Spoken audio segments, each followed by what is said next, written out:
Internautes fidèles abonnés, bonjour, bonsoir, bon après-midi, ça dépend l'heure à laquelle vous nous suivez de partout. Bienvenue dans votre émission d'aujourd'hui, Face à Weti. Face à Weti, dont je reçois pour vous Maître Steve Kambanga. C'est avec lui qu'on va passer ces très bons moments de partage, bien qu'en duplex, mais je trouvais que c'était très important de lui faire part de cette émission parce que il y a des choses à parler, il y a vraiment des choses à décortiquer, comme vous le savez. Avec lui, tu auras vraiment de citer, azara vraiment na ba matière, il y a malonga européen, ça biso par rapport à réflexion nae. Et je pense que beau cause à la très content, na émission habituelle le donc je vous demande, il y a Rosala, vraiment focus quoi, focus se concentrer sur ma émission habituelle et puis et surtout aussi en abino qu'on partageait massivement lien et pour ça la bisso énormément du bien. Voilà. Là, je suis en train de lancer mon appel.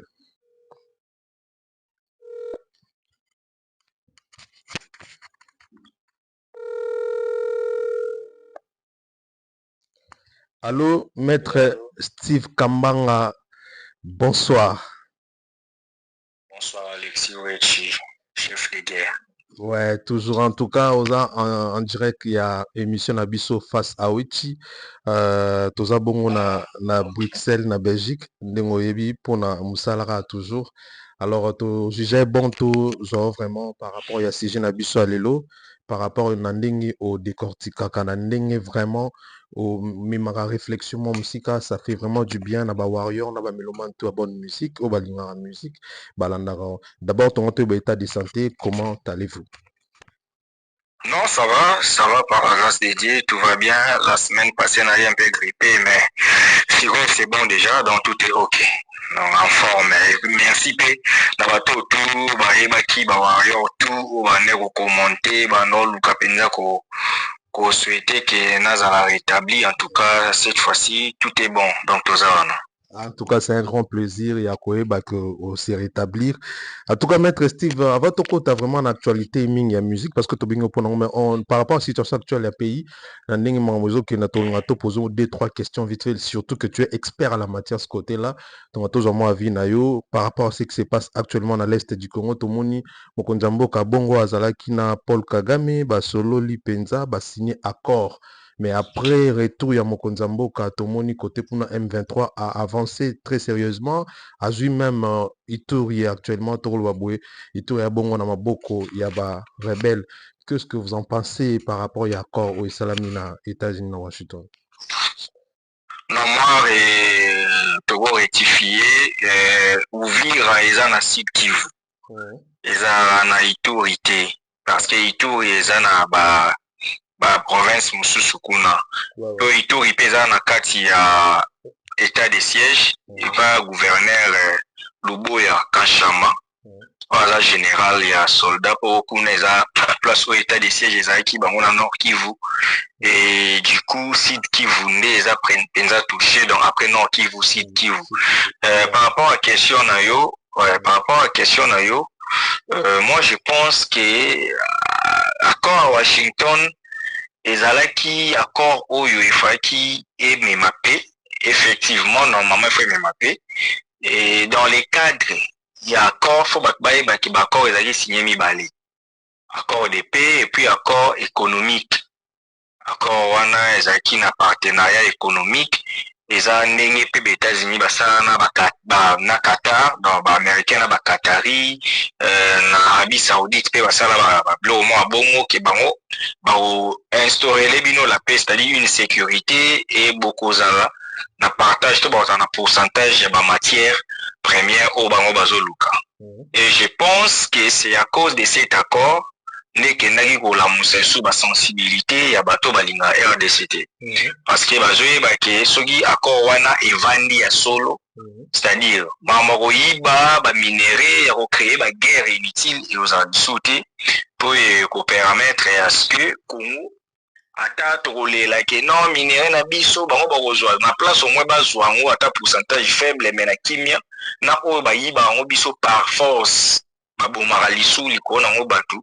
Donc la sagesse voudrait à ce que accord wana eza signé, mais so nazongi siko na accord de paix oyo esi carte selon nga eza nango ezo engagé république te, ezo engagé pe bato ya union sacrée te to ba opposant te.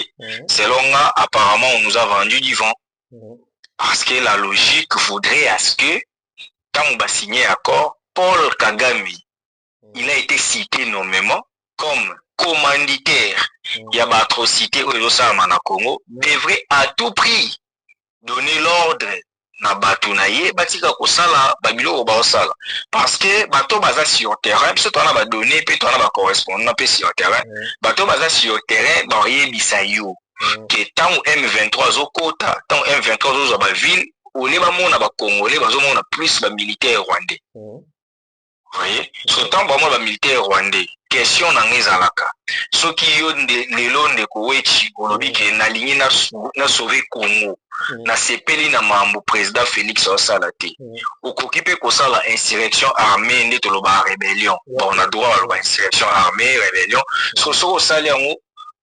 Premièrement, pourquoi il faut que vous soyez étranger bato yo yebi ke na planification na bango bazala toujours na posa au détruire mboka na biso. Tu vois? Et deuxièmement, pourquoi revendication na fait dans mindoki? Parce que si vous prétendre qu'on dirige, ou qu'on prétendre qu'on boma bato te pour diriger. Pour bato yo zo bundela wana eza posa posa bato ambazala bien. Mais ce qui va demander na yo senga ke bato bakufa. Idéal, la lutte n'est plus idéale, la lutte devient maintenant personnelle, la lutte devient haineuse. Donc, Mamba Paul Kagame et Washington, côté moko positif, au péto, ça est la même terme, c'est-à-dire après avancer na bango, na ndebakanga qui ouvira, il y a une réunion d'urgence aux États-Unis, à Bengaki, Conseil de sécurité des Nations Unies. Depuis lobby, il y a eu des résolutions. Et dans des résolutions, on a des résolutions qui ont menacé de sanctionner Paul Kagame. Après la signature de l'accord, M23 va avancer. Maître Steve, excusez-moi pour la sous-question. Mais ce qui Paul Kagame a bangi accord ou a signé dans ma boucle, on a bon menace na robang. Voilà. Donc, il y a une place où on a une comme en conclusion par rapport au sujet où on a proposé. Donc, on dit déjà que pour la première fois, Conseil de sécurité, et bon, pas pour la première fois, mais pour énième fois, et puis pour une des rares fois, que va comité condamné de manière absurde, de manière sérieuse. Et mais, côté mon ce qu'on a, la moi réaliste, ceux qui se confier kaka ba américain ba français ba pesa ba position ba rolinga na bango penza ko ya osaya la biso guerre te pour États-Unis na résolution ba biba ko renforcer mission na bango ya Nations Unies a de tebi mission na pona bato ba loba na langage courant eza MONUSCO. On voit mission d'organisation des Nations Unies au Congo. Parce que MONUSCO déjà babundarate bawe bazala awa depuis plus de 30 ans. Ezaki moi pasi que ceux qui bitumbeza mais babunda mais ba sécurisera au moins ba zone sous tout ça.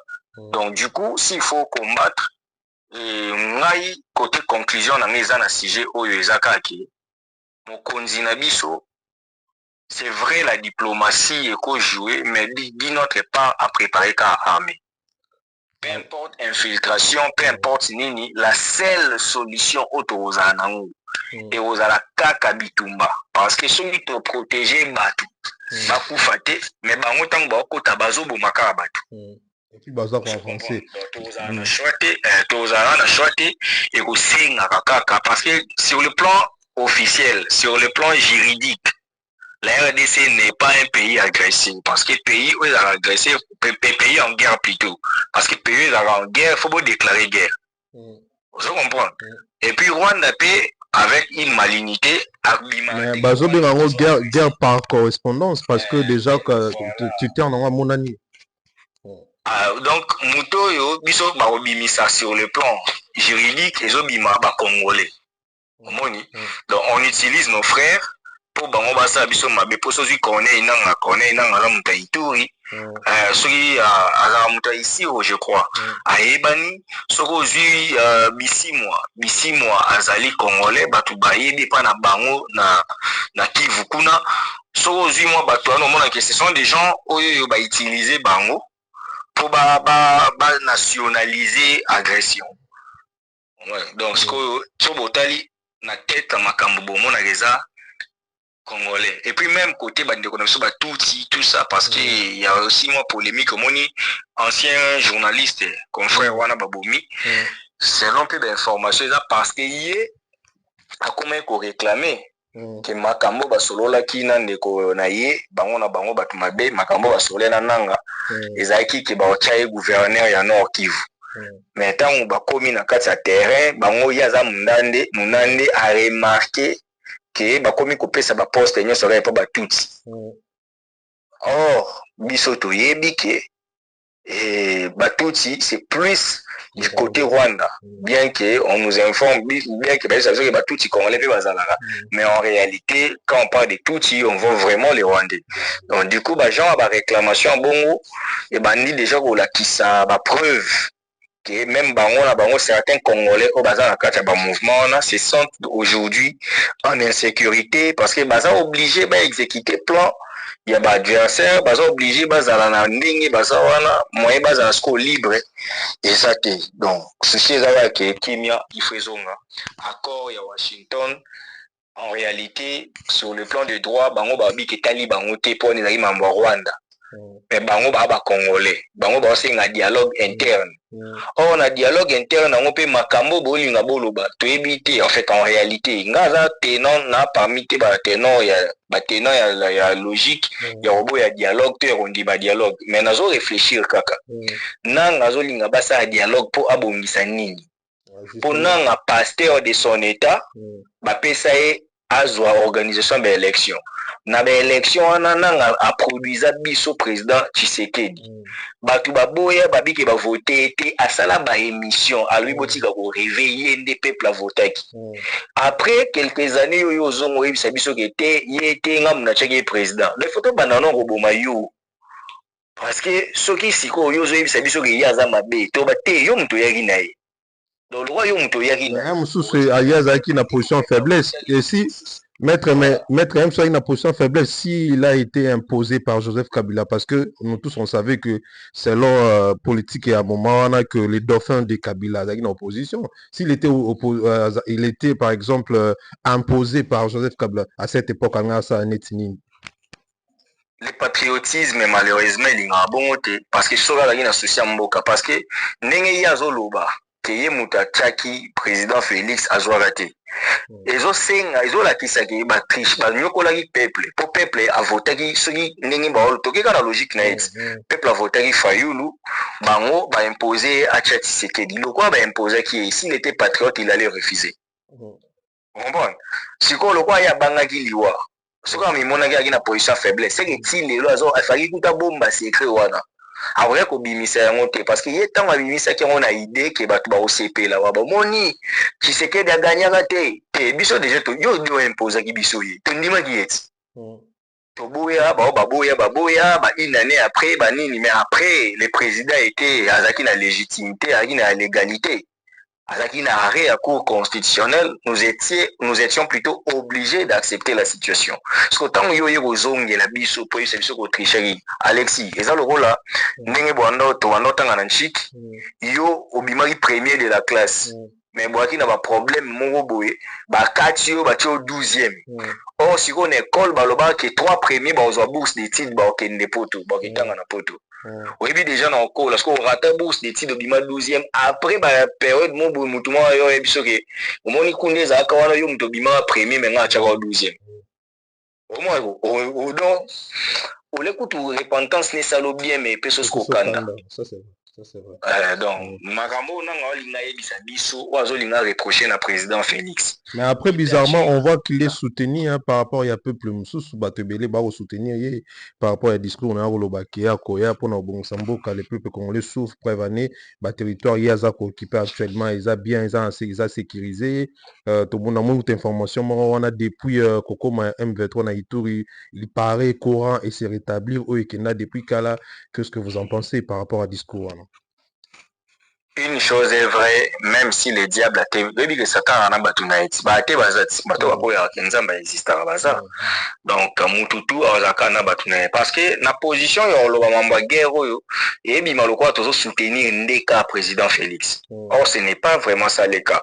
Souci na ngai ezala ke batu bayeba ke nanga za muto ko soutenir te.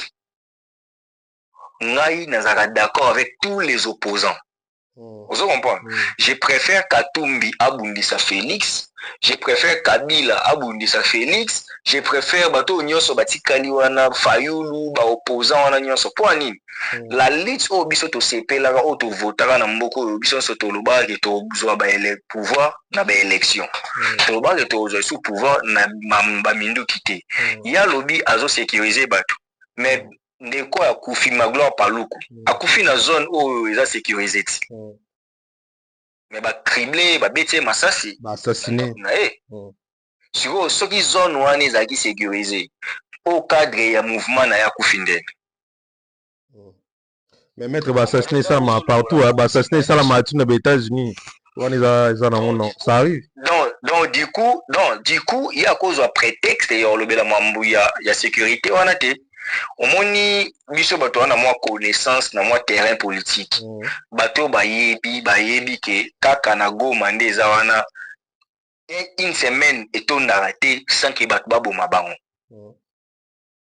alors que zone wana eza maboko na bango mpo soki balobeli mambo ya insécurité ezalaka partout soki olobeli mambo ya développement soki olobeli mambo ya nini bayebisa biso kasi ndenge baza na bazone oyo baoccupé nord na sud Kivu pour le moment c'est vrai mo baparti mosusu nanu bango bakóma te neti na bawalikale neti na babaraka bana bazone mosusu na bakómi te mais ndenge baza bongo efaki sikoyo bayebisa biso oyebi ke gouverneur oyo batiaki na nord Kivu c'est un rwandais. La preuve, Baocho Kangé na Canada. Baocho Kangé na Canada, pourquoi? Aza na double nationalité. C'est un Rwandais d'origine, mais Aza la nationalité canadienne. Aye, baye kopé ça a comme gouverneur na Nord Kivu. Bazo kende na avion. Congolais mungo boya moni aye bikaza gouverneur. Afundi na Interpol. Que mutu moto okitane bwebe tango bakiti babengi na la police to batali ba vérifier ba mona za gouverneur koto ya rébellion babi on a loi ya Canada un Canadien ko sa rébellion na mboka batuti ozo imaginer ce ko ba place toza ce qui bango ba olinga parce que président Tshisekedi kolobaka osa malamu kokotela ye ezape koza inconscient omoni azape na bilo rebelle o efa bomisa mais ce ko raison ezake bato ba obimisa ye pe mabe wana bango pe ba osa mabe koleka ye.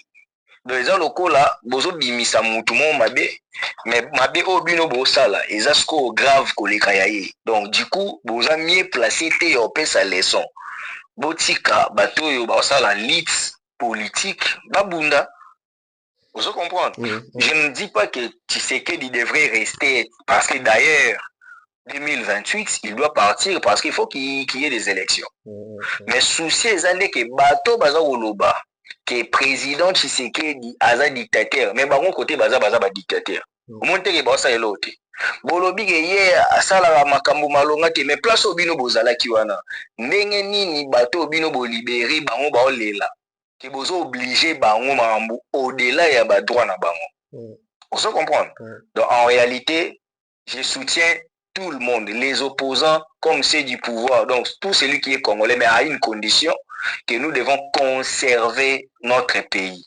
omoni ndenge oza libanda wana oyebi ba réalité ndenge oza na Belgique oyebi ke eza ma mosusu mpenza omonaka malgré avancé ya bapays mais na Congo mboka nani ezaka mboka nanga mais soki lelo mboka ngo bopiétine yango bobombarde bobebisi mboka po bato baa na kati batya wapi puis bodirige banani soki boboma bato parce que la lutte ya solo ezalaka il faut ozala moto ozodirige bato pe bato yango bazala bato ya solo baza kosi reconnaître na yo donc nanga c'est juste quelqu'un qu'on a utilisé pour faire mal aux Congolais et il a accepté de faire mal aux Congolais selon vous, Maître Steve. Ouais, exactement. Et puis il est fait à dessin. Ayebi penda kenda za na sa mabe. Mais ce qu'on approche moi ya mabe bango ba komi nango, yango mona ke la passe pour rébeller si là. Il tue, il fait tout ça mais il dit que suka dialogue ya. Pourquoi zo tenir na dialogue? Pas bien que soki ba na dialogue ba olimbi sa mabe nyonso ya sa. Et puis ozo peut-être ba intérêt na ozo na besoin. Ozo pouvoir. Ozo mona. Parce que le ko ozo pouvoir. Mabe wane kobosana do bato bakufi banyama moni neti na famille parce que na otuna mutu tso ba yo zokotela nanga admettons que place oya bomaki wana ezaki siko famille na yo neti biso boye tona ba papa siko ba na ba front tenga mon père c'est un militaire actuellement en front en plus ça va militaire donc militaire yebisa masko wechi nanga abomi papa oya yo lobi nango moni nanga premier ministre na moko oyo aleka na cortège bien ba sirène bien ba gyrophare. Non, sur ce point je suis d'accord avec toi. Ozomona sko place oyo oyo kapasi oloba donc jo ya boma papa na biso justice esalama te lelo oyo aleka na batenga mutuka mopanzi po ya leka ozomona place ba révolte ezoya plus bango baosala bango na esprit qu'il faut baluka pouvoir ndenge baolinga plus baobakisa ba mécontent parce que soki lelo nanga azwi pouvoir ezasko na bato ebele oyo ya bomi bandeko na bango mpe bakotelema tant mpe bango bakotelema babanda esi kobundisa ye donc ainsi de suite kongo ozwa kimia te soki tokekaka na logique oyo donc nous devons bannir mambo ya kobomaka bakongolais mpo na ozwa pouvoir. Très bien, merci beaucoup Maître Steve Rosolea, tellement belé parce que l'actualité a vraiment qu'au jaser du côté politique. Et je pense que nous avons comme sous poto sur là bien. Eh bien, tout côté na makamunabiso siko yo état culture topé musique à Congo. D'abord, on te trouve que tu parles trop souvent les biens de Fally Ipupa. Tu es parmi ces gens-là qui défendent très bien l'artiste. Alors, Tomoni, Otomona, j'espère que ngana Otomoni ba projection un film il y a Fally Ipupa au sala na Paris à Salipe na Bruxelles d'abord ba impression non par rapport il y a film voilà. Non déjà je remercie les réalisateurs parce que bato ba penza mingité cinéma comme na média patron il y a programme et réalisateur donc réalisateur il y a film wana en tout cas franchement il mérite tobetele maboko parce que soko otali film omona penza que ça c'est du cinéma professionnel. Très bien. Otali scénario, otali script, otali casting par rapport à ba rôle ndenge bato ba incarner yango kutu na biko otuna na question wana na anticiper yango moni kutu bato basala effort ya ko se documenter te bato ebele babane kolela o fallait tricher mama nana ketchup na palais po eza na scène moko azo embrasser mwasi ngaku moni yango bien parce que ceux qui va trouver bon c'est que c'était réel c'est qu'il fallait jouer bien alors à commission à solo. Oui mais oui yango na moni na bandi ko féliciter na ba acteur c'est-à-dire Fally Ipupa étant acteur a incarné rôle oyo esali ke natali vidéo mona seki wana ezali na poto baolakisa kote baobeta ye oyo baobete waoyo mwa leli na papu na biso te tu vois donc avec place azo souffrir bomoni penza ke awa penza bazonyokola epesi bino pasi place oyo paza boye c'est ça le rôle d'un acteur akotaka na rôle parce que l'art théâtral est l'imitation de la vie actuelle et réel pour éduquer la masse. Donc, cinéma des akana c'est babetaka lisolo ya makambo efo sala eko sala mana mukili ba imiter vie réelle mais ba memi yango sikoyo na scénario. Donc soko moni déjà tango na bande ko féliciter réalisateur parce que film c'est qui est vraie l'œuvre humaine Ils ont toujours parfait. Congolais, oui, mais il a travaillé avec les Blancs. Avec les Blancs. Au monde, ils ont œuvre humaine est parfaite. Mais ce qu'on bandi autant la film maintenant, si c'est quoi, au monde, on a pensé erreur exacte. Au monde, erreur exacte. Côté où c'est une mise au point à bouillir, côté où c'est un profil bouillir, donc un film est digne. Il y a Robi Misayango. Bon, ça surpris tout le monde. J'ai eu un trophée dans le festival de Cannes.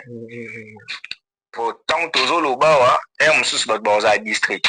Tant que vous commencez dans le festival de Cannes, tu as nomination, vous avez un trophée et comme il faut faire son trophée. Donc pendant que lui il bosse, Batebele bazo rêvé. En tout cas, félicitations et surtout, n'a pas acteur, mais l'acteur majeur, le roi Fali. Aujourd'hui, Batou Mingi, Baby Fali, Kakana, il y a musicien. Vous comprenez? Baby Fali, il y a star, Baby Fali, il y a Boé. Mais découvrir encore un autre Fali, il y a cinéaste, il y a facette yo et bakisi kola qui sa potentialité aux artistes à cause en ango. Et je signale que la film à Liboso ou a joué comme acteur. Ça là Liboso série River na River Hotel Azala. Na joué beaucoup na ba 2007 pas na ba beta dali sur la film Mon Total Respect. Et fracas ça là mais apparemment projet en est comment na soukate. Donc c'est quelqu'un d'ambition parce que moni na ba scène internationale. Même les grands politiques, net ba famille ba Obama. Tu sais que Obama après pouvoir à côté dans le monde du cinéma. Oui, tout le monde a même ba catcher, ba boxeur, ba aussi ba catcher, aussi ba Snoop Dogg. Mon ba sala ba filmer, aussi ba 50 Cent. Ba star presque minene et tout, ba ba cinéaste. Pourquoi ba cinéaste? Parce qu'ils ont place où ba investi, c'est la place au scénario et c'est un peu mutabi qui abimisa une autre capacité au-delà ya o ya offrant na bato. Comment? So tali penza au monde que ba grands artistes ébélés, ba sala ba film, ba Cisco, ba tellement ébélés dans la liste. Tout hein, bon presque tout. Au monde que ba célébrité presque nyonso ba na monde cinéma. Maintenant et rozonga même na émission na sana yo même na bande mususu. Je le disais des fois non ça va tout Fali azaka déjà congolais capable botama congolais. Mais alinga la ça va tout congolais roza pe congolais aux appels la vision ya libanda. C'est-à-dire il a vu les choses autrement. Quand on va raisonner on va ça la polémique, ba tchanga nos répétitions chaque lundi mardi, ba tchaka paf 5000 francs, ba kotara ba chéri ba ka ba vandala pour mimona roza star. Il est déjà le mois déjà na Mambwana. Il voulait faire les choses de manière très professionnelle et des choses que les célébrités font. Lelo Obomona Fali étant artiste. Artiste qu'il est, à quel monde de cinéma et puis vous voyez que actualité à cinéma nae et bomi actualité délai. Donc ça vous prouve que place tout ya kendara quand on tchao boy azo réussir. Quand on a bien élu de Dieu pour batabongo koyoke les ou até parce que nzambe mutasala mambwana et pas na yeza bon. Donc félicitations à Fali pour le rôle de Daniel. En tout cas, au moins que tu sois sorcier pour ne pas aimer l'approche de l'artiste et les personnages de Daniel qui diffèrent de la personne de Fali.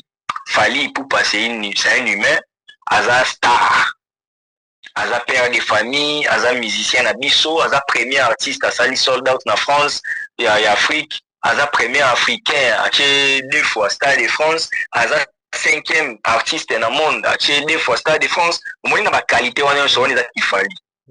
Mais si on a personnage, il y a film Azasko Daniel. Kuna Yuma, Baonyo Kolae, Aza photographe. C'est ça. C'est ça tous les dynamiques. Non, c'est vraiment bien. C'est très bien. Et ça, il va tout bien au monde, la célébrité, mon nez, il Fali, dans la grandeur, tout le monde, mais dans le film, au monde, comment est-ce qu'on va voir. Ça fait du bien. Il y a au monde, les bon, en tout cas. Félicitations, vous avez totalement raison sur ce point. J'ai réfléchi de la même manière que toi. Alors, Batoualobi, Fali a un coup de pousser dans mon anaïe, mais on a vu l'image Fali Poup avec Marco 6 pour promettre Bango. A si bon, devoir à domicile. Bah, ça là, ça là, Bango son. À celle bango refrain basa ba couplet bango mbaina na camarade d'un Soki et Simi ba au travailler ensemble. Comment vous trouvez l'idée? En plus on va inviter bango na Stade de France. déjà, il faut savoir, Alexis, que tous dans la communauté, bon, c'est qu'il y a vrai game, puis qu'il y a un bon mot, que tout battu sur la bonne dignité. Mais il y a Congo, ce qu'on m'a bien parce que qu'il y a un eloko est normal, mais on a procuré maïle naï. Donc, à simbisa maïle naï quelque part, à quoi zoba, pour aboyer un an, quand on m'a fallu au sale. Pour tout le monde, mais, déjà, c'est que batu ba ozonga lisu na histoire. Ozoyeba ke ba Jackson bazaka famille mobimba. Ozo comprendre. Ba groupe Jackson 5 apesi mwana. Voilà. Donc lelo fali à comprendre lelo komoko marlo bango bambale belé. Il faut aussi ba mwana asala oya lingi. Comprendre. Tant ba moni ke mwana since aza artiste complet. Since asali ba son na kino, webi ke since lelo aza sum to présenter na kinte. Non. En plus ba son pour lo baga te. Voilà, pe bo lo ba te ke po aza mwana fali. Parce que neti nzembo ba yembaki na zakala. Petit na biso na zakala, nzembo wana fali aza kite. Na oui. Mais nzembo sali succès. Deuxième nzembo ayembi, moni ke sali succès. La preuve na moni kutu comparaison wana ba réseaux sociaux bomi ngai. Babika ndenge papa betaka ndenge mpe mwana azobeta. Moni mwana na 2 semaines azokende déjà na 1 million de vies. Vous comprenez? Donc eza mambu ya forcer. Maintenant un bon papa c'est le bon manager. Comprendre? Parce que biso na Congo to ana moi recul la mambu ebele net au sala effort yo boya ba réalité.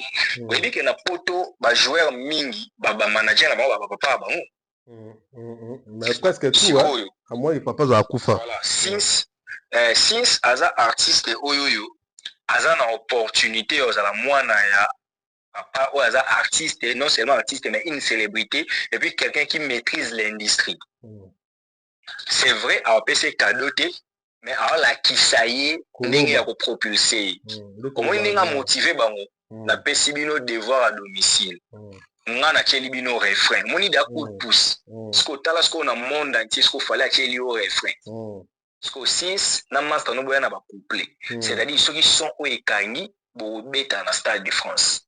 Et puis nga na ko appuyer bino na wacha bino parce que yebi ça no fali na aza yemo ko aza na label la production. Et victime fallait aza na ba connaissance ebele akolongola mwani atindie ta mususu na label mo ya munene ya Canada, ya États-Unis ya nini pour mwana évoluer to na France. Vous comprenez? Mais akosala monte ke po aza mwana nga apesi condition. Il faut mériter. Conditions zani son wana il faut beta, il faut mériter pour basa lelo makambo. Vous comprenez? Donc eza ba parents baza ouvert tellement parce que ba parents mususu à cause à l'artiste et à l'ingate mwana za l'artiste. Omoni déjà que yo oza muto ebi mamba musique na kati et puis que une polémique déjà tellement ba si tona ba warrior. Mais oui. Chico. Na ninga galerie mais ça eza pena polémique parce que ba si so baza. Mais ce qui peut papa bazali, ce qui papa pe mo baza na pe moi jaloux. Ako bangati. Ako c'est pas mono pas ko yo longola nga. Pour comme rappel au monde appelle mutu mo bwe penda yo nga la sinswa. Biso pe to chat date na biso to beta 20 mai. Ozo comprendre. Oh, ninga zawana retenez ce que je vous dis. Pendant que batba kanisa sin so ça baje dans 2 ans, dans 3 ans, si so ça mambo ba musicien ba papa ne belé ba sala te na musique a Congo. Azana culture française, azana mwana koli libanda. Aza mwana oyo musique na ye azana besoin te yo luka abando ça n'importe quoi pour exister. Et puis de nature timide aza pomba na scène, il aura plus besoin il y a temps na ye à scène pour prouver de quoi il est capable. Donc moi je pense à mon humble avis que si soit na za penza star ya lobby ya blague te. Parce que déjà ba son na ye il s'est kangi, il convaincre de bezali soute. Très bien, merci beaucoup. Alors, Toko Tanaviv, Yaliso Nabiso Alelo, l'actualité oblige Stade de France. Fali Poupa, première Stade de France, deuxième date Stade de France. Alors, Maître Steve Kambanga, Batouba Lobby, deuxième date, il y a artiste Fali Poupa. Et ça pour nous prouver, chroniqueur, Topé Bato Baloba, parce que Babagi, ce qui vraiment c'est sold out dans solo. Il faut être deuxième date. Qu'est-ce que vous en pensez? Est-ce que c'est vrai? Est-ce pour bon ou est-ce parce que tout le monde est bien quand tout le monde? je m'inscris déjà en faux parce que depuis toujours, il fallait ça la mamboute pour battre balobi. À ça la mambo, kutu o battu baye barate, baboyi yango. Après 2 ans ou 3 ans, tant que bango ba kuta na réalité wana, baye siko baye kondima yango. Oyebi lelo na otala namoni c'est qui encore l'artiste James? Artiste moko ya française. Je crois que ça doit être James. On a un concert dans Zénith de Paris en octobre. James, ça tire wana Zao TV. Ça doit être Zao, quelque chose comme ça. Indam kaka. Pour James Penati. C'est album. On a un concert dans Zénith. Tant on a on a moni na affiche babini na billet ba kosomba ils appellent na précommande l'album. C'est quoi na seti. Na donc tant fallait checker précommande l'album.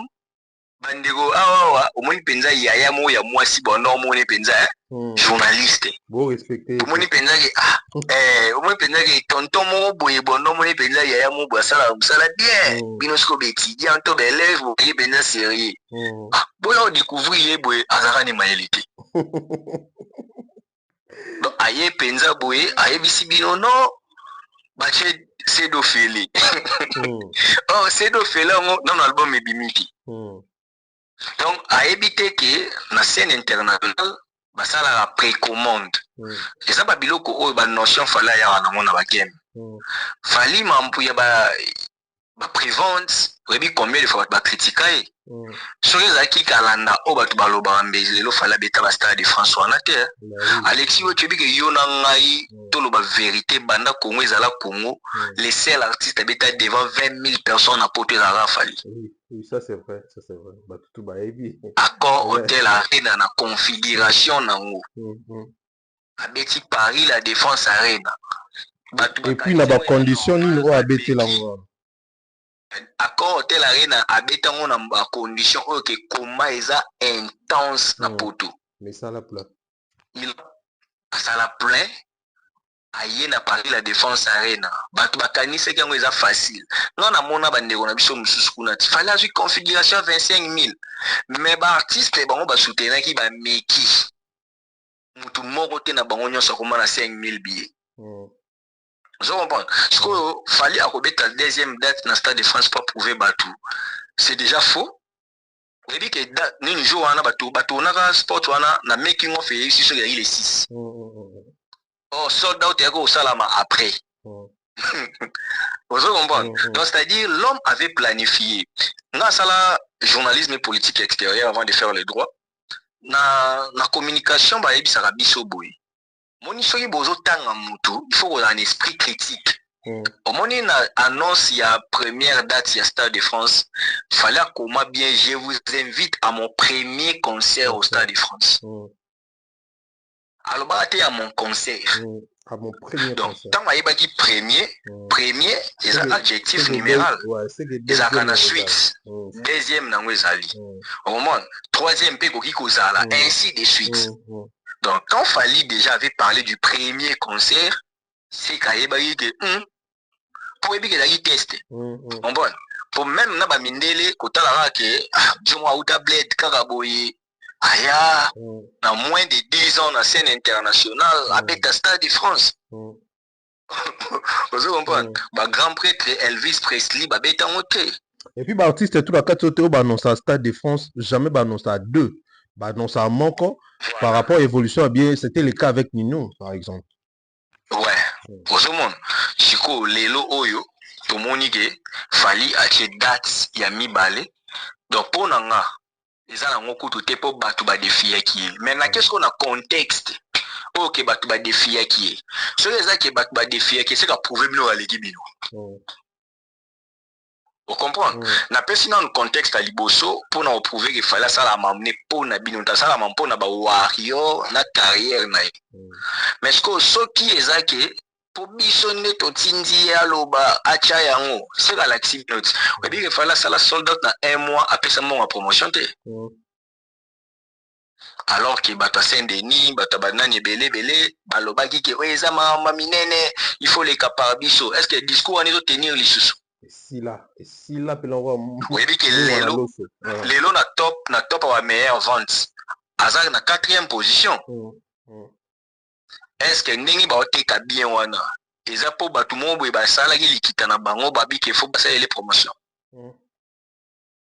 biso tosala bapromotion wana parce que nous aimons l'artiste naturellement hein, comme d'habitude pour nous voilà donc c'est une vérité ok même si oboyi no koloba ngo eza nango ka vérité ce sont des vérités absolues et nous les disons 100 fois aux yeux, nous les disons serein, on est là. Mais qu'on se le dise la vérité, ça peut actualité au mutakoki ko sauter na domaine toza surtout aussi.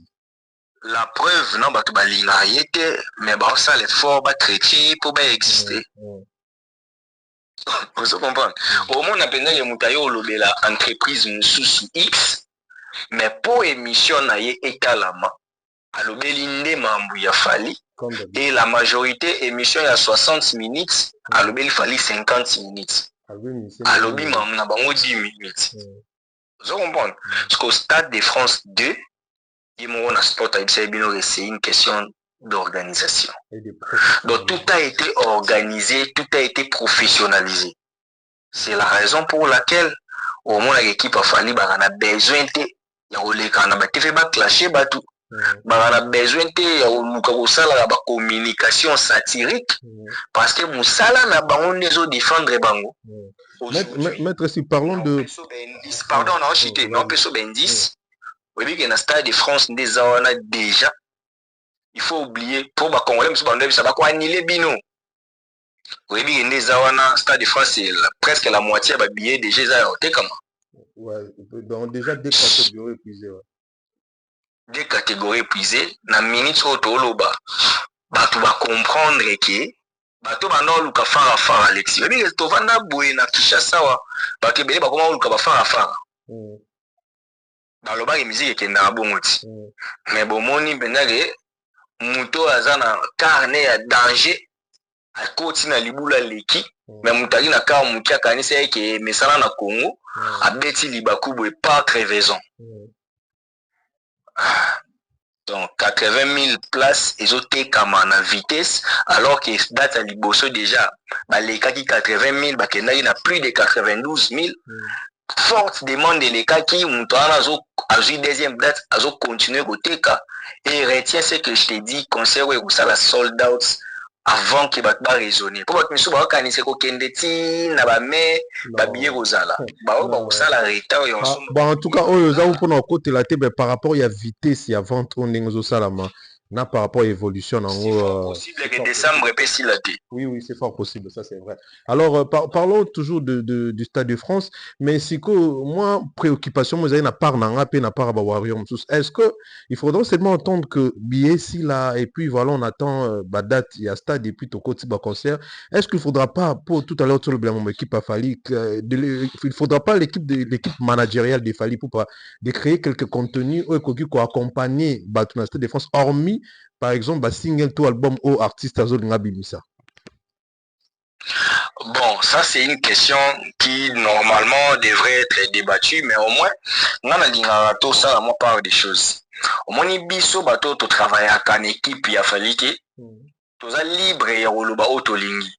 Mais à la limite, ceux qui ont une proposition, ils ont une proposition, mais bangonde bakoya pour mettre en place. Neti eloko oyo, ils ont une proposition. Parce que biso neti par exemple, on a une décision, la qualité nini. Non, qu'est-ce que vous en pensez? Oui, il y a un habit. Maintenant, moi je pense que moi je sorti à filmer moi je coïncide qui est copé sa actualité musuma kasi pour tout bande na avant première artiste Orbet tapé Stade de France. Donc ce sont des contenus il y a bungo nengo lobby hormis ba single ba proposer ba contenu mususu. Oui, koki susu ko benda ba public ba zone mususu pour eya kokota parce que mon actualité ezana no ba pesaka actualité au 6 mois.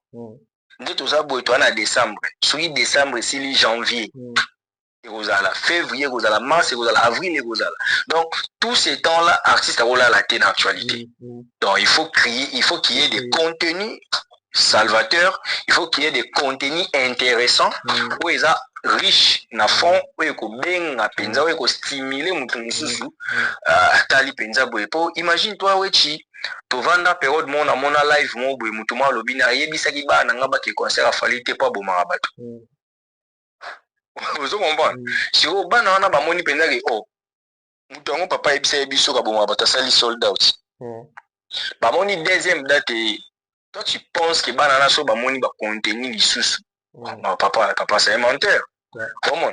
Et comme ma bana ba so bana ba billet, aujourd'hui nous avons compris, tout le monde a compris qu'il fallait à une longueur d'avance donc de mesurer et préparer pour proposition moi aussi j'adhère qu'il y ait des contenus nouveaux, qu'il y ait des contenus qui ne cadrent pas avec l'entente il y a des Congolais, mais à la bilo où il faut faire consommer plus artistes échiquier international. Très bien, merci beaucoup. Alors, la chanson Deux êtres de l'artiste Fally Ipupa, déjà, ça fait jaser l'internet, donc presque tout. Même dans l'artiste, ça peut-être challenge sans que la chanson est tellement belle que, mais et mami a bien uniquement pour Nzembo. Est-ce que tu vois des débordements et talent, même s'il chante pour un pain, même s'il chante pour un chien, il faut rendre Nzembo la Gitoko. Parce que cette chanson, bien que tu retrouves dans l'album, mais c'est chanté pour le film. Comment trouvez-vous la chanson déjà du côté artistique? Déjà, je me répète encore, moi, place moi pour Nakota, Nané Fally a toujours voulu perfectionner ma mnaï. Oui, dit que na dessin animé Kirikou, musique wana mutabeta ngo ya Yusundo. Oui, dit que batala la série novelas La Patrona, mutabeta musique wana ezaka actrice principale ya série wana. Donc, il fallait Daniel, comme on est à Véronique, alors Gabriela Suarez, Racel Yamboula. C'est elle qui a composé. En fait, l'artiste, le chanteur, le compositeur, a vu espace soit dans la film, a salé l'ompenzembo. Et puis, nous avons tapé dans le film. C'est-à-dire, la grandeur, il a fallu négociable était dans le Congo. C'est-à-dire, nous devons savoir que tant que tu cela Fally, malheureusement, tu as la émission en lingala. Il faut te dire que il fallait polémique neto réflexion à bisoko soukara Fally à Congolais, à la Fally l'Africain. Parce que à la premier Africain, on a sali sold out dans le Stade de France.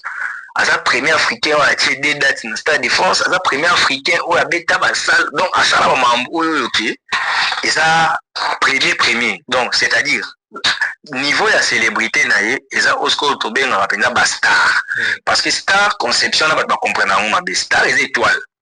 Or, on a un jargon de la célébrité, star, ça, les colos ou les cabavedex. Star, ça, Mouto Azali, na une reconnaissance internationale, un succès planétaire, un succès, ok. Vous voyez que dans toutes les couches des zones où habillement la communauté naïe. Par contre, nous avons connu des gens avant Fally, ça a succès, mais la communauté congolaise, ça la maman a succès. Donc, pour te répondre, la chanson, Namoroti Siko, je n'arrive pas à comprendre, on irait m'aider. Fallait que ça va biso, parce que biso, on irait m'aider, et aux alara n'ambandate. Tout est amour. Eh, papa, nga Siko, on est si bandé, le roi, c'est yo. Nazaka siko fan niti nzembo wa CEO. Nasko fan na banzembo wa ba 100e dossier. Dégardez 30e nanga préféré album wana ngwana 100e dossier. Ah papa, nga moko na bana oyo kanzembo wana en boucle. Pendant une année. Na lingisa on lelo sko tozui des êtres. Toko mo ndie banzembo wana ko mo archaïque. Ezala ndé sala na flight. A flyer bana ko beta bat bana mo ngo ba danger ba mois ba nini mais tant ba formule CTI ba comprendre. Donc c'est-à-dire Guy de Maupassant, un auteur français, disait les grands artistes sont ceux qui imposent à l'humanité leur religion particulière. Ce qui veut dire qu'aujourd'hui Fally nous impose son religion particulière par son talent. Donc son talent nous met tous d'accord que quand il met quelque chose, c'est tout le monde qui reste dans ça. Même si tu l'aimes pas. Non, c'est qui ça y est. En 2015, on voyager na artiste mo ya mboka na biso to bandoke na la concert je crois na Kisantu to kende ngane sko na car chauffeur na okumba ngane to va na sima pas un temps musique kande da pas ekoti nzembo ngo pe na lobela ngo mingi ezaka nini aloba mo ba finance publique boy double clic nzembo ne beta et artiste na penza yo tia bisinga bi mwana mayo a travaillé ke a bossé mais esprit wenge na TV na koloba mambote o comprendre na bombira kombo na ye comprendre na bombira kombo na ye ouais ça témoignage puis non na loba mpeti non c'est pas grave bomba na kombo ponte ye mo pe so ala nda o seka fort comprendre to komi presque bango tout baloba na bango bongo to komi na inter qui santu il faut to la poto koma na soir ndule ya lobby to komi na inter qui santu 1000% mawezo beta bisinga Jean no kwa yemba mais nzela déjà a sepelé la double clic comme on a betting no ko penza yemba par exemple nga ba témoignage abona zongo trop pas Fabregas nga Fabregas a ebisa ngo de 1001 fois ba ya ba nzembo ebele c'est l'artiste elle bosse ebisa nzembo kwa ya Alita Chamala balanga iko sala succès ayoko nga nzembo ebisa nga to na ye na masamo dada ebisa nzembo oyo balangai et osala succès nzembo za obligatoire pour ça succès tellement bien que refrain donc voilà bango ebele baloba ngo baebi donc des êtres ponanga en fait là ce qu'on a commis na stade mombo et mambo falloir ça les comme sanga shooting ouais bon pour un moment on dirait musicalement hein, c'est comme un artiste qui est capable de tout. Tu comprends? Donc, nazo mona ngo lisuba surprise te parce que na fongola yo ngaba na ondi matere fala ko tondi séparer la défense. Na ninga ba congolais. Tant a beta trilogie na 3 semaines, 21 jours à beta 3 arènes et puis akena na Commonwealth akena na communauté anglo-saxonne. Place au francophone bazindaka. Akena beta salle, il y a plus de 12 500 places. Et Tony Azungi, non, rien n'est impossible à Fali. Donc, c'est un artiste où il y a qui tient à travailler. C'est un artiste où il y a qui tient à concentrer. Il tant que ça va le yenge, il y a bien sûr nos suites là, il faut appeler ça un message. Que nous avons travaillé yozo là. Mais elle a fait tout le monde, ça a fait le wanga. La preuve. Au Tchadat, on comprend qu'il y a travaillé qui toute la semaine. Donc, mon on a eu à Chile. Très bien. Merci beaucoup, Maître Steve. Alors, comme Penana Souka émission Nabiso, je pense que c'est parmi mes dernières questions. L'annulation de concert de l'artiste Koffi Olomide à Genève. Tout va dire que tout le monde y reporté. Alors que c'était prévu que Betama, là. Mais tout le monde n'a pas officiel Naïmo que vous a reporté que ce que vous en dites. Rebi, monter, il vous restera quelque chose. Donc, on a préféré, on a souhaité joyeux anniversaire à l'aigle, à Fali Poupa. Pour notre émission, notre émission, donc coïncide l'anniversaire. Ouais, donc on a manié en plus donc joyeux anniversaire, Fali Poupa. Donc, on belé. En fait, il t'a rali konza famille. Élève à bêta maître et KO. Comprends? Pour attendre la loba qui a un bat mon on dirait moi arrogant. On a bisaki batu mais na ba viro ba loba qui a un ba pe ba zongi. Na moni vient dans la chambre auto na zongi. Pour na bisaki ba vérité. Bon on dirait na salaire mo gay. Na bité na yebi élève belé ba leka ba maître. Entre autres Bruce Lee ebani mokili momba me muta forma Ip Man eba na teto yo eba eka po ba yo kosala histoire na eba etie doni na interprétant. Comprends? Na ebi ba élève ebele o basala koleka. Même kaka Michael Jackson, obi ke Michael tango bandi Elvis Presley, bon, c'est vrai Elvis a formé directement mais Elvis ba non mon na États-Unis de mto longola ozala te. Mais Michael a koleka. Comprendre? Donc aujourd'hui, moi je pense que pour Nande Konabiso, artiste Koffi, à comprendre que Le temps est pour l'oiseau. Si vous ne le saisissez pas, il est parti. Voilà, Ezaboto Mutalobango, le texte mot, il y a fin de journée. Fin de journée, texte mot, il y a Ezaboto. Alors, on m'a dit temps, Ezaloba Ndeke. So, aussi bien, on te kendaba. Ce qu'il fallait déjà vous expliquer, parce que mon matin belé. Alors, qui bien. Pour na corpo, tout ce qui est temps. Ce que vient à biso Kofi à comprendre que na minute où il faut kumisa Nakamura, il faut ça la nenga sala wana eza bien pour na ye. Mais pour na game pour na ochaba date pour na banini atiki la nenga fali. Na bika ochani kiteti, ochani kiteti. Mais na place ko ba ni la raboye eza moi humiliant. Eza moi humiliant. Soka moni ngana ko proposer marché bien. À Silicaté, on a proposé à la nanaele qui n'est CRJC Léo. Batika na bon plus na copa mission, ba yeba clasher et vous avez un peu nous en avons en actualité. Comprenez? Talala so c'est le a clasher Fali. Bat balo belaret. Mais boy bisa ta concert à 500 personnes. Donc moi je préfère que Kofi ça ane bongo. Abananira kofinga fala bakisa belema mususu nenga bimisa kieri abimisi savane abimisi Suzuki bakbase bele baleka ba kerosene abenga apocalypse abenga penza bango nyonso wana baza baya bayebisa biso ke fala la relote so eloko te wana zaka biso sko toyebisa bango une personne sans référence un bon matin devient légende. Comprendre? Pour bino besoin ici sur une histoire, bon c'est sûr que le côté mais le côté voilà les bino tout. Donc moi je demande, je donne conseil à Kofi. À comment l'esprit assez le. Aya on a des émissions belé penza à multiplier des émissions. Encore par le bané déjà bien, il peut avoir 100 fois. À banane ko clasher fallait plus c'est ça les bien parce que bota la score différence c'est vieux alors ça la annulation la bassa le roi ba Genève mais vieux m'tendait c'est sur beta hypotro. Genève 9000 billets. 9000 billets, Mateki, selon nos informations, Mateki 1000 billets. Sikoyo, Motoyo, ou Teki 1000 billets, yo no bano exception au bête à devant 120 000 personnes, Napoto. Et reste moi, biso to yeba, ils ont le coup. Tant non, bah, on a ça sérieux, on a ça va créer le coup.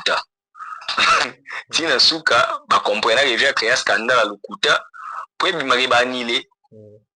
Si la musique ou la musique on a raison ba inela fali fali ta moya lo ba musique lo kuta ne fesi laka feza la penza ke ba koti batali configuration à salle ba ko ta penza na ba charts ba otala penza ke aote kat ligne zo kende o monte ba fan mo mikolo ba o mikimia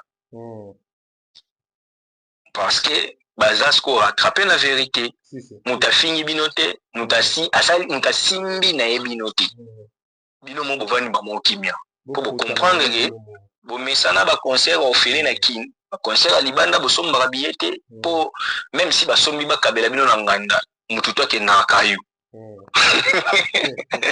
donc pour muta somba billet na yo foza mubalinga foza muto proposer kama kambo comprends pour porter en roi kinte kin musale ezate ba te belé ba yenga yenga na bango mais la poto so mutazo boulé tana ezambongo timing Scotty d'après il faut elwa intéressant ezala ouais donc voilà on a rôle ba pona quadra wana mais plus Fali les rois des Amunda.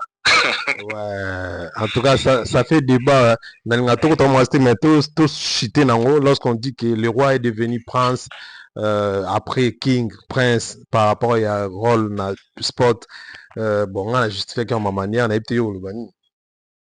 Na film le roi un prince seigneur batala en karaté. Au moins niveau.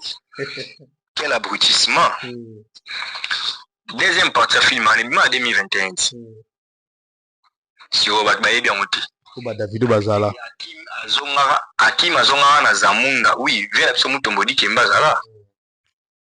Azala na tableau mon wana. Prince akoma roi tangu Geoffrey Johnson a koufi. Papa nae. Mais hormis cela. Hormis ça, na première partie P. La première partie, donc, il fallait quitter. Est-ce qu'il fallait vous avez dit Kazaki? C'est ça, on a tourné. Bon, hormis ça, il faut s'amailler à un moment. Voilà qui filme aux sports. Bah, si vous notez que ça reproduction impresse à New York. La moine. Non, tant papa ya ba Kim. Le roi Geoffrey Johnson. Tant à l'ongwe Zamunda pas que Golanda Kim. Tant à Kitty na Queens. N'est-ce pas, il y a un salon pour nous Luka. Hakim.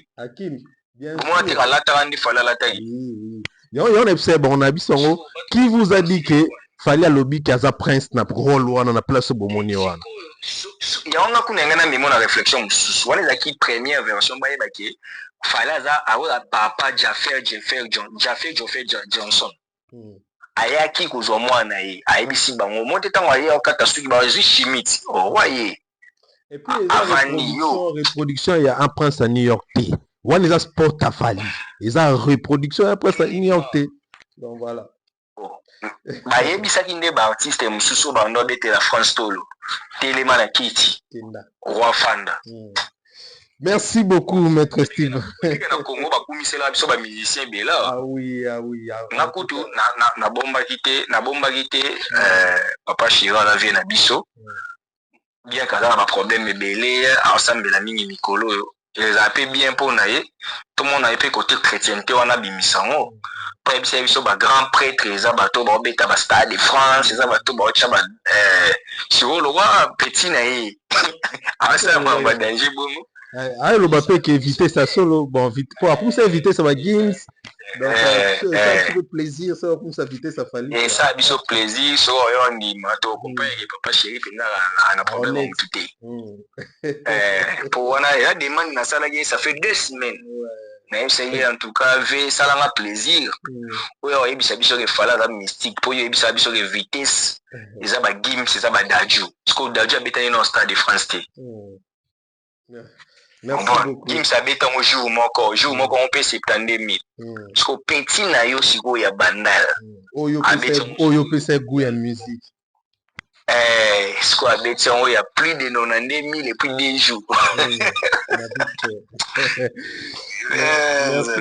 Merci beaucoup, maître Steve Kambanga. Ça a été un grand plaisir à Rosario, vraiment, en émission à Lelo Face à Wechi.